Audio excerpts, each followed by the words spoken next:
Hi friends, Munshi Premchand ji के प्रसिद्ध उपन्यास गोदान की भाग 3 की ऑडियो बुक में आपका स्वागत है। तो चलिए ईयरफोन लगाकर बैठ जाइए और जल्दी से चैनल को सब्सक्राइब कर लीजिए ताकि जब भी हम वीडियो डालें तो आप तक पहुंच जाए। इससे पहले की ऑडियो बुक के लिंक डिस्क्रिप्शन में दिए हैं। चलिए शुरू करते हैं। होरी अपने गांव के समीप पहुंचा तो देखा अभी तक गोबर खेत में ऊख गोड़ रहा है और दोनों लड़कियां भी उसके साथ काम कर रही है। लू चल रही थी, बगुले उठ रहे थे, भूतल धधक रहा था, जैसे प्रकृति ने वायु में आग घोल दिया हो। ये सब अभी तक खेत में क्यों है? क्या काम के पीछे सब जान देने पर तुले हुए हैं? वो खेत की ओर चला और दूर ही से चिल्लाकर बोला, आता क्यों नहीं गोबर? क्या काम ही करता रहेगा? दोपहर ढल गया, कुछ सूझता है कि नहीं? उसे देखते ही तीनों ने कुदाले उठा ली और उसके साथ हो लिए। गोबर सावला, लंबा, एकहरा युवक था जिसे इस काम से रुचि न मालूम होती थी। प्रसन्नता की जगह मुख पर असंतोष और विद्रोह था। वो इसलिए काम में लगा हुआ था कि वह दिखाना चाहता था उसे खाने पीने की कोई फिक्र नहीं है। बड़ी लड़की सोना लज्जाशील कुमारी थी, सावली, सुडौल, प्रसन्न और चपल। गाढ़े की लाल साड़ी जिसे वो घुटनों से मोड़कर कमर में बांधे हुए थी, उसके हल्के शरीर पर कुछ लदी हुई सी थी और उसे प्रौढ़ता की गरिमा दे रही थी। छोटी रूपा 5-6 साल की छोकरी थी, मैली, सिर पर बालों का एक घोंसला सा बना हुआ, एक लंगोटी कमर में बांधे, बहुत ही ढीठ और रोनी। रूपा ने होरी की टांगों में लिपटकर कहा, काका देखो, मैंने एक ढेला भी नहीं छोड़ा। बहन कहती है, जा पेड़ तले बैठ। ढेले न तोड़े जाएंगे काका तो मिट्टी कैसे बराबर होगी? होरी ने उसे गोद में उठाकर प्यार करते हुए कहा, तूने बहुत अच्छा किया बेटी, चल घर चले।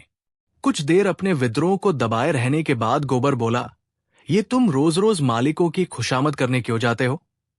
बाकी न चुके तो प्यादा आकर गालियां सुनाता है, बेगार देनी ही पड़ती है। नजर नजराना सब तो हमसे भराया जाता है, फिर किसी की क्यों सलामी करो? इस समय यही भाव होरी के मन में भी आ रहे थे, लेकिन लड़के के इस विद्रोह भाव को दबाना जरूरी था। बोला, सलामी करने न जाया तो रहें कहा। भगवान ने जब गुलाम बना दिया है तो अपना क्या बस है? ये इसी सलामी की बरकत है कि द्वार पर मड़ैया डाल ली और किसी ने कुछ नहीं कहा। घूरे ने द्वार पर खूंटा गाड़ा था जिस पर कारिंदों ने 2 रुपए डाढ़ ले लिए थे। तलैया से कितनी मिट्टी हमने खोदी, कारिंदा ने कुछ नहीं कहा। दूसरा खोदे तो नजर देनी पड़े। अपने मतलब के लिए सलामी करने जाता हूं। पाव में सनीचर नहीं है और न सलामी करने में कोई बड़ा सुख मिलता है। घंटों खड़े रहो तब जाके मालिक को खबर होती है। कभी बाहर निकलते हैं, कभी कहला देते हैं कि फुर्सत नहीं है। गोबर ने कटाक्ष किया, बड़े आदमियों की हामेहा मिलाने में कुछ न कुछ आनंद तो मिलता ही है। नहीं लोग मेंबरी के लिए क्यों खड़े हों? जब सिर पर पड़ेगी तब मालूम होगा बेटा। अभी जो चाहे कह लो। पहले मैं भी यही सब बातें सोचा करता था, पर अब मालूम हुआ कि हमारी गर्दन दूसरों के पैरों के नीचे दबी हुई है, अकड़कर निभा नहीं हो सकता। पिता पर अपना क्रोध उतार कर गोबर कुछ शांत हो गया और चुपचाप चलने लगा। सोना ने देखा रूपा बाप की गोद में चढ़ी बैठी है तो ईर्ष्या हुई। उसे डांट कर बोली, अब गोद से उतरकर पाव पाव क्यों नहीं चलती? क्या पाव टूट गए हैं? रूपा ने बाप की गर्दन में हाथ डालकर ढिठाई से कहा, ना उतरेंगे जाओ। काका, बहन हमको रोज चिढ़ाती है कि तू रूपा है, मैं सोना हूं। मेरा नाम कुछ और रख दो। होरी ने सोना को बनावटी रोष से देखकर कहा, तू इसे क्यों चिढ़ाती है सोनिया? सोना तो देखने को है, निबाह तो रूपा से होता है। रूपा न हो तो रुपए कहां से बने बता? सोना ने अपने पक्ष का समर्थन किया। सोना न हो, मोहन कैसे बने? नथुनिया कहां से आए? कंठा कैसे बने? गोबर भी इस विनोदमय विवाद में शरीक हो गया। रूपा से बोला, तू कह दे कि सोना तो सूखी पत्ती की तरह पीला है, रूपा तो उजला होता है जैसे सूरज। सोना बोली, शादी ब्याह में पीली साड़ी पहनी जाती है, उजली साड़ी कोई नहीं पहनता। रूपा इस दलील से परास्त हो गई। गोबर और होरी की कोई दलील इसके सामने न ठहर सकी। उसने क्षुब्ध आंखों से होरी को देखा। होरी को एक नई युक्ति सूझ गई। बोला, सोना बड़े आदमियों के लिए है, हम गरीबों के लिए तो रूपा ही है। जैसे जौ को राजा कहते हैं, गेहूं को चमार, इसलिए न कि गेहूं बड़े आदमी खाते हैं, जो हम लोग खाते हैं। सोना के पास इस सबल युक्ति का कोई जवाब न था। परास्त होकर बोली, तुम सब जने एक ओर हो गए, नहीं रुपया को रुलाकर छोड़ती। रूपा ने उंगली मटकाकर कहा, ए राम, सोना चमार, ए राम, सोना चमार। इस विजय का उसे इतना आनंद हुआ कि बाप की गोद में रह न सकी। जमीन पर कूद पड़ी और उछल कर यही रट लगाने लगी, रूपा राजा, सोना चमार, रूपा राजा, सोना चमार। ये लोग घर पहुंचे तो धनिया द्वार पर खड़ी इनकी बाट जो रही थी। रुष्ट होकर बोली, आज इतनी देर क्यों की गोबर? काम के पीछे कोई परान थोड़े ही दे देता है। फिर पति से गर्म होकर कहा, तुम भी वहां से कमाई करके लौटे तो खेत में पहुंच गए। खेत कहीं भागा जाता था। द्वार पर कुआं था। होरी और गोबर ने एक एक कलसा पानी सिर पर उड़ेला, रूपा को नहलाया और भोजन करने गए। जौ की रोटियां थी, पर गेहूं जैसी सफेद और चिकनी। अरहर की दाल थी, जिसमें कच्चे आम पड़े हुए थे। रूपा बाप की थाली में खाने बैठी। सोना ने उसे ईर्ष्यार भरी आंखों से देखा, मानो कह रही थी, वाह रे दुलार। धनिया ने पूछा, मालिक से क्या बातचीत हुई? होरी ने लोटा भर पानी चढ़ाते हुए कहा, यही तहसील वसूल की बात थी, और क्या। हम लोग समझते हैं बड़े आदमी बहुत सुखी होंगे, लेकिन सच पूछो तो वो हमसे भी ज्यादा दुखी है। हमें अपने पेट ही की चिंता है, उन्हें हजारों चिंताएं घेरे रहती है। राय साहब ने और क्या क्या कहा था, वो कुछ होरी को याद न था। उस सारे कथन का खुलासा मात्र उसके स्मरण में चिपका हुआ रह गया था। गोबर ने व्यंग्य किया, तो फिर अपना इलाका हमें क्यों नहीं दे देते? हम अपने खेत, बैल, हल, कुदाल सब उन्हें देने को तैयार है। करेंगे बदला? ये सब धूर्तता है, निरी मोट मर्दी। जिसे दुख होता है वो दर्जनों मोटरें नहीं रखता, महलों में नहीं रहता, हलवा पूरी नहीं खाता और न नाचरंग में लिप्त रहता है। मजे से राज का सुख भोग रहे हैं, उस पर दुखी है। होरी ने झुंझलाकर कहा, अब तुमसे बहस कौन करे भाई? जायदाद किसी से छोड़ी जाती है कि वही छोड़ देंगे। हमी को खेती से क्या मिलता है? एक आने नफरी की मजूरी भी तो नहीं पड़ती। जो 10 रुपए महीने का भी नौकर है, वो भी हमसे अच्छा खाता फनता है, लेकिन खेतों को छोड़ा तो नहीं जाता। खेती छोड़ दे तो और करे क्या? नौकरी कहीं मिलती है, फिर मर्जाद भी तो पालना ही पड़ता है। खेती में जो मर्जाद है वो नौकरी में तो नहीं है। इसी तरह जमींदारों का हाल भी समझ लो, उनकी जान को भी तो सैकड़ों रोग लगे हुए हैं। हाकिमों को रसद पहुंचाओ, उनकी सलामी करो, अमलों को खुश करो। तारीख पर मालगुजारी न चुका दे तो हवालात हो जाए, कुड़की आ जाए। हमें तो कोई हवालात नहीं ले जाता, 2-4 गलियां घुड़कियां ही तो मिलकर रह जाती है। गोबर ने प्रतिवाद किया, ये सब कहने की बातें हैं। हम लोग दाने दाने को मोहताज हैं। देह पर साबित कपड़े नहीं हैं। चोटी का पसीना एड़ी तक आता है, तब भी गुजर नहीं होता। उन्हें क्या, मजे से गद्दीम स्नद लगाए बैठे हैं। सैकड़ों नौकर चाकर हैं, हजारों आदमियों पर हुकूमत है। रुपए न जमा होते हों, पर सुख तो सभी तरह का भोगते हैं। धन लेकर आदमी और क्या करता है? तुम्हारी समझ में हम और वो बराबर हैं? भगवान ने तो सबको बराबर ही बनाया है। ये बात नहीं है बेटा, छोटे बड़े भजवान के घर से बनकर आते हैं। संपत्ति बड़ी तपस्या से मिलती है। उन्होंने पूर्व जन्म में जैसे कर्म किए हैं, उनका आनंद भोग रहे हैं।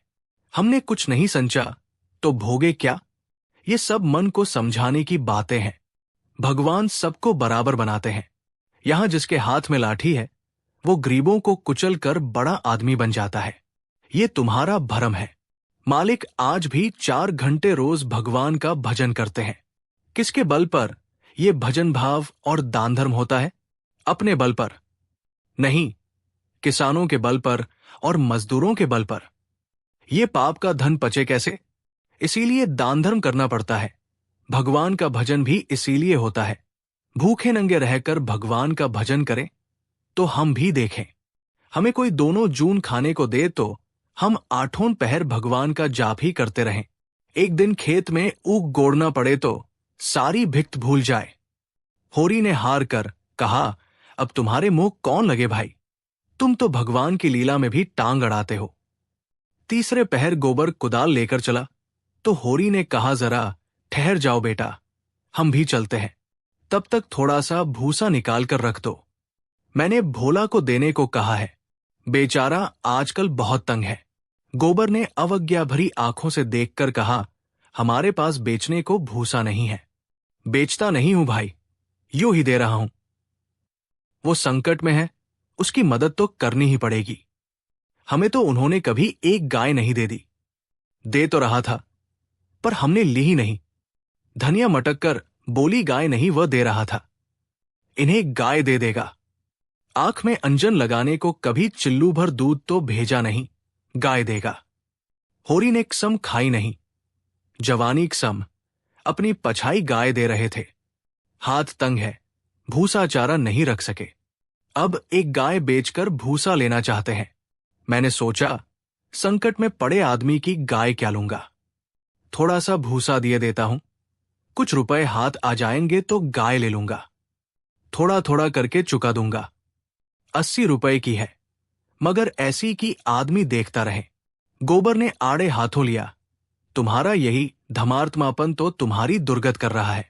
साफ साफ तो बात है, 80 रुपए की गाय है, हमसे 20 रुपए का भूसा ले ले और गाय हमें दे दे, 60 रुपए रह जाएंगे, वो हम धीरे धीरे दे देंगे।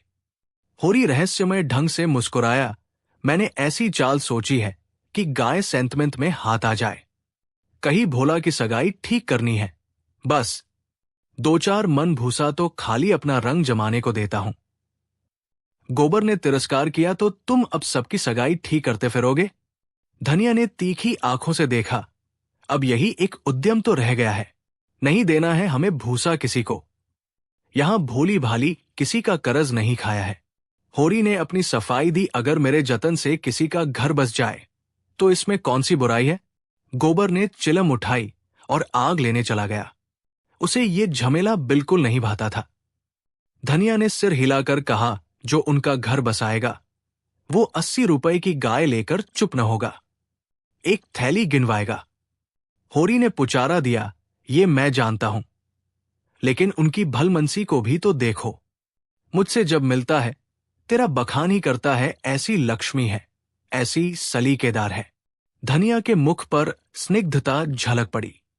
मनभाए मुड़िया हिलाए वाले भाव से बोली, मैं उनके बखान की भूखी नहीं हूं, अपना बखान धरे रहें। होरी ने स्नेह भरी मुस्कान के साथ कहा, मैंने तो कह दिया भैया, वो नाक पर मक्खी भी नहीं बैठने देती, गालियों से बात करती है, लेकिन वो यही कहे जाए कि वो औरत नहीं लक्ष्मी है। बात यह है कि उसकी घरवाली ज़बान की बड़ी तेज थी।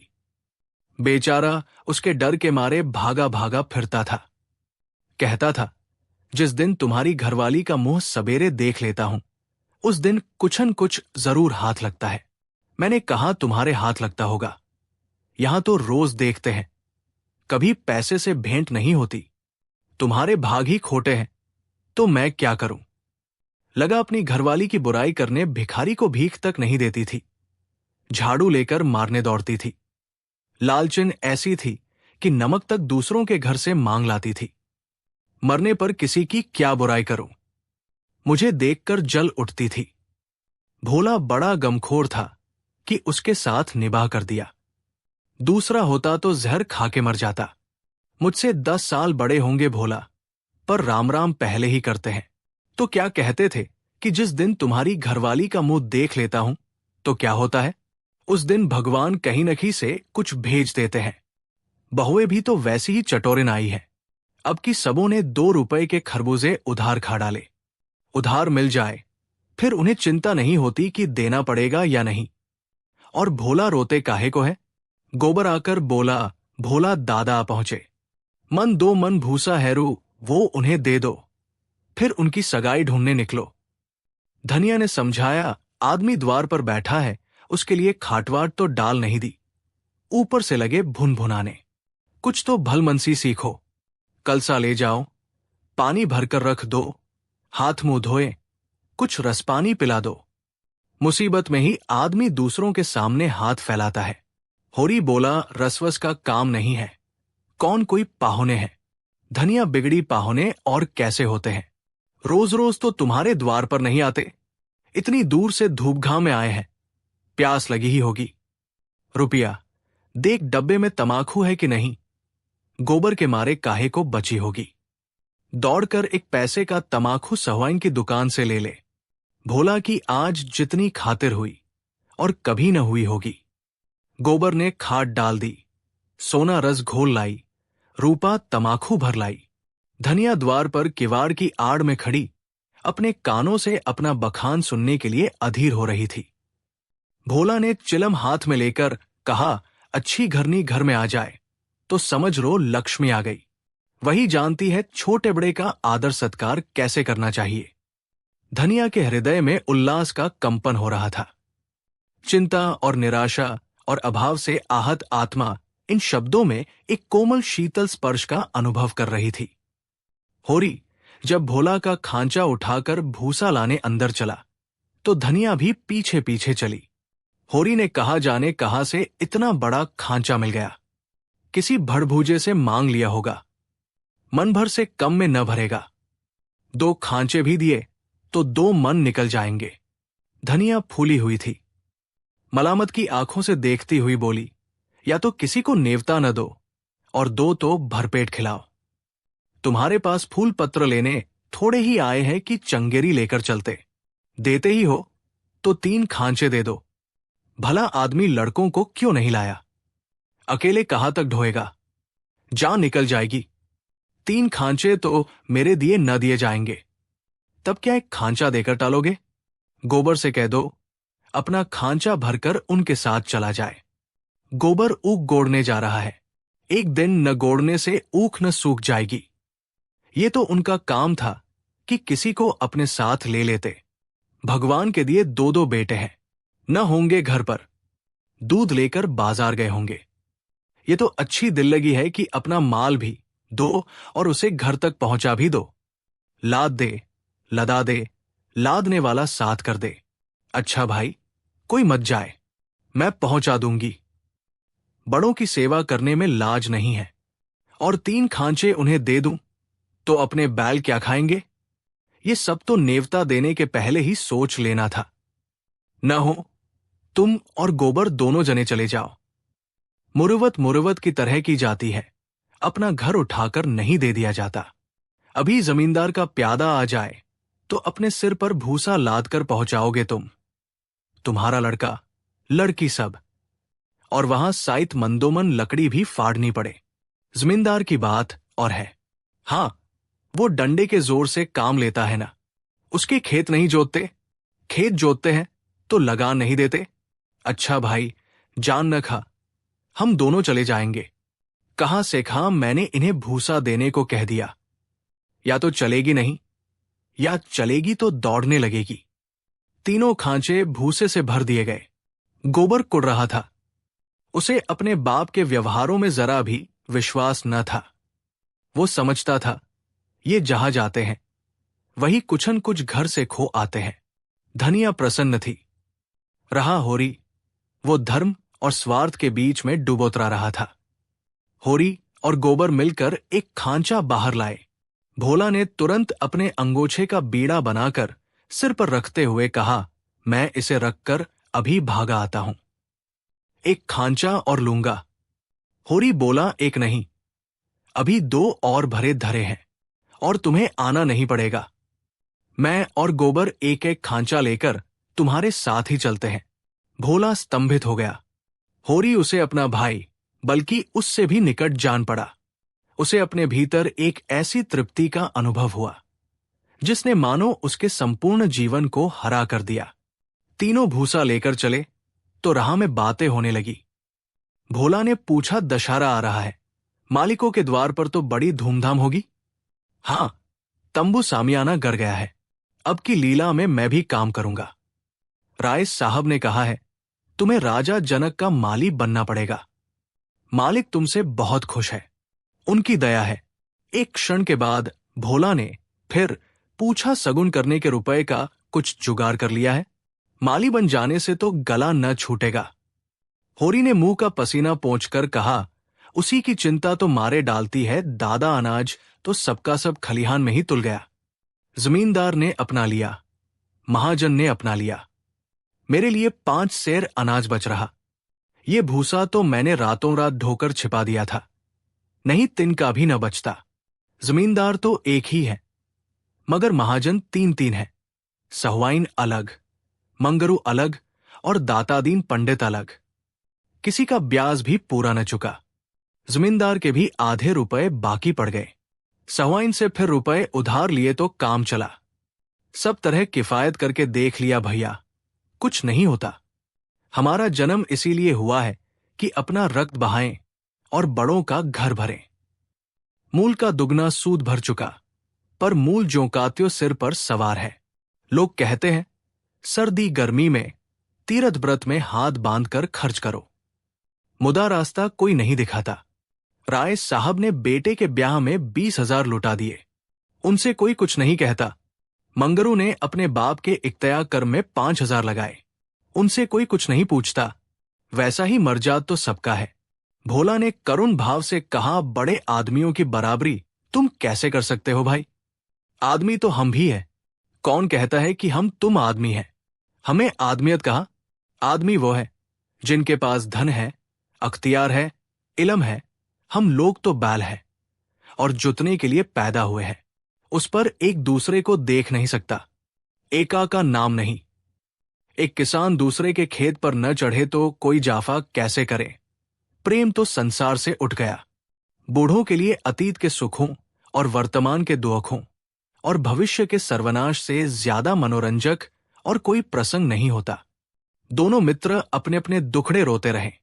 भोला ने अपने बेटों के करतूत सुनाए, होरी ने अपने भाइयों का रोना रोया, और तब एक कुएं पर बोझ रखकर पानी पीने के लिए बैठ गए। गोबर ने बनिए से लोटा मांगा और पानी खींचने लगा। भोला ने सहृदयता से पूछा, अलगौझे के समय तो तुम्हें बड़ा रंज हुआ होगा। भाइयों को तो तुमने बेटों की तरह पाला था। होरी आदर कंठ से बोला, कुछ न पूछो दादा, यही जी चाहता था कि कहीं जाके डूब मरूं।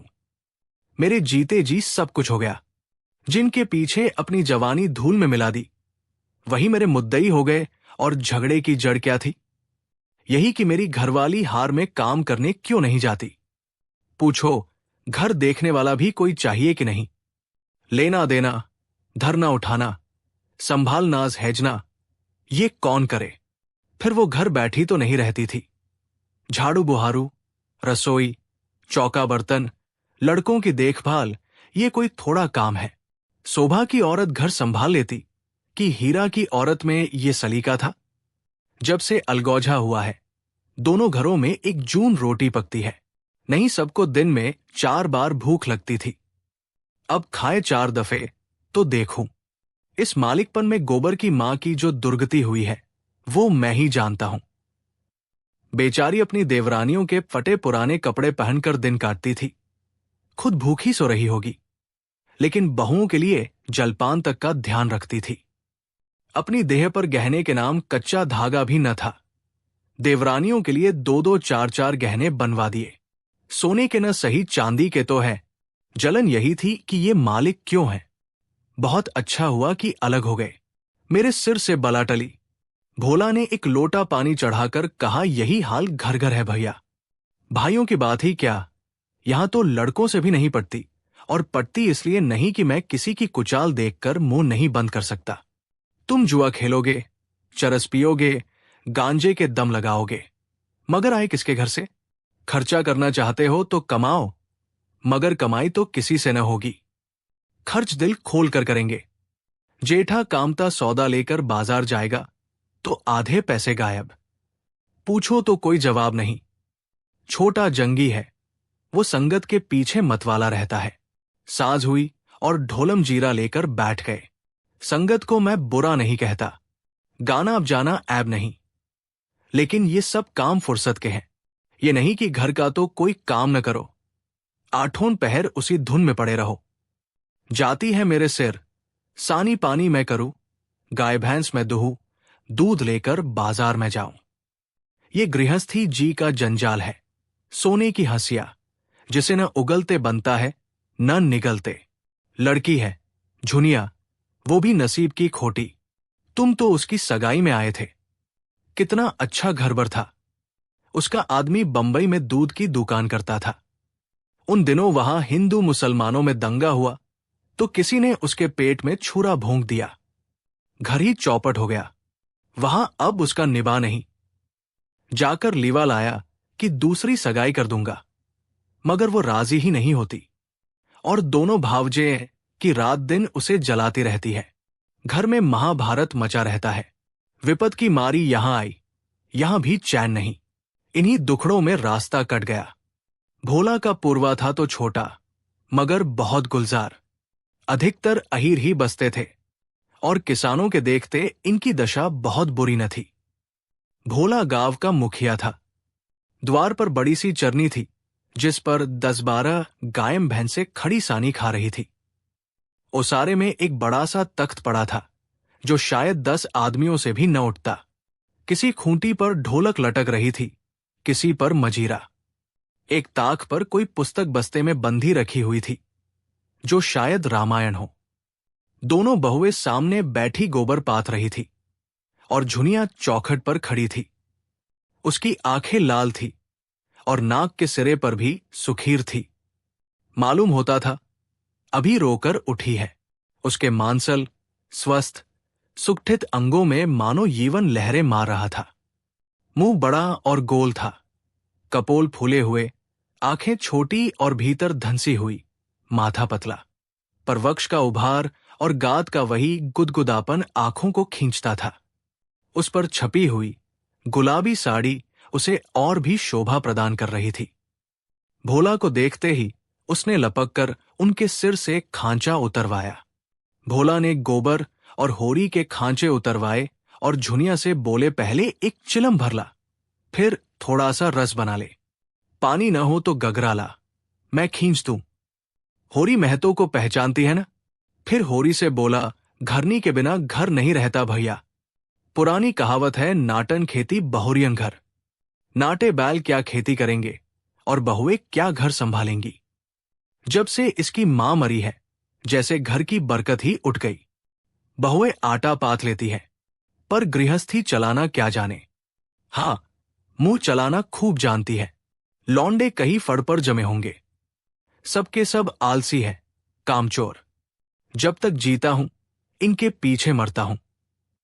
मर जाऊंगा तो आप सिर पर हाथ धर कर रोएंगे। लड़की भी वैसी ही है, छोटा सा अढ़ौना भी करेगी तो भुनभुनाकर। मैं तो सह लेता हूं, सम थोड़े ही सहेगा। झुनिया एक हाथ में भरी हुई चिलम, दूसरे में लोटे का रस लिए बड़ी फुतीर से आ पहुंची। फिर रस्सी और कलसा लेकर पानी भरने चली। गोबर ने उसके हाथ से कलसा लेने के लिए हाथ बढ़ाकर झेंपते हुए कहा, तुम रहने दो, मैं भरे लाता हूं। झुनिया ने कलसा न दिया। कुएं के जगत पर जाकर मुस्कुराती हुई बोली, तुम हमारे मेहमान हो, कहोगे एक लोटा पानी भी किसी ने न दिया। मेहमान काहे से हो गया? तुम्हारा पड़ोसी ही तो हूं। पड़ोसी साल भर में एक बार भी सूरत न दिखाए तो मेहमान ही है। रोज रोज आने से मर्जाद भी तो नहीं रहती। झुनिया हंसकर तिरछी नजरों से देखती हुई बोली, वही मर्जाद तो दे रही हूं। महीने में एक बेर आओगे, ठंडा पानी दूंगी। 15वें दिन आओगे, चिलम पाओगे। 7वें दिन आओगे, खाली बैठने को माची दूंगी। रोज रोज आओगे, कुछ न पाओगे। दर्शन तो दोगी? दर्शन के लिए पूजा करनी पड़ेगी। ये कहते कहते जैसे उसे कोई भूली हुई बात याद आ गई। उसका मुंह उदास हो गया। वो विधवा है। उसके नारीत्व के द्वार पर पहले उसका पति रक्षक बना बैठा रहता था। वो निश्चिंत थी। अब उस द्वार पर कोई रक्षक न था, इसलिए वो उस द्वार को सदैव बंद रखती है। कभी कभी घर के सूनेपन से उकताकर वो द्वार खोलती है, पर किसी को आते देखकर भयभीत होकर दोनों पट भेड़ लेती है। गोबर ने कलसा भरकर निकाला। सबों ने रस पिया और एक चिलम तमाकू और पीकर लौटे।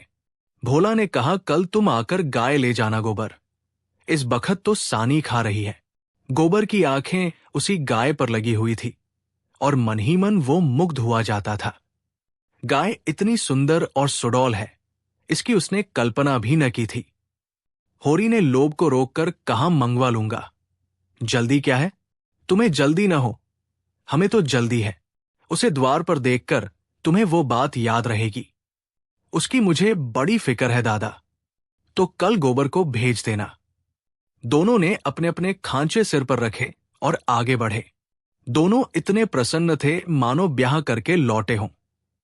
होरी को तो अपनी चिर संचित अभिलाषा के पूरे होने का हर्ष था, और बिना पैसे के। गोबर को इससे भी बहुमूल्य वस्तु मिल गई थी। उसके मन में अभिलाषा जाग उठी थी। अवसर पाकर उसने पीछे की तरफ देखा। झुनिया द्वार पर खड़ी थी, मन आशा की भांति अधीर, चंचल।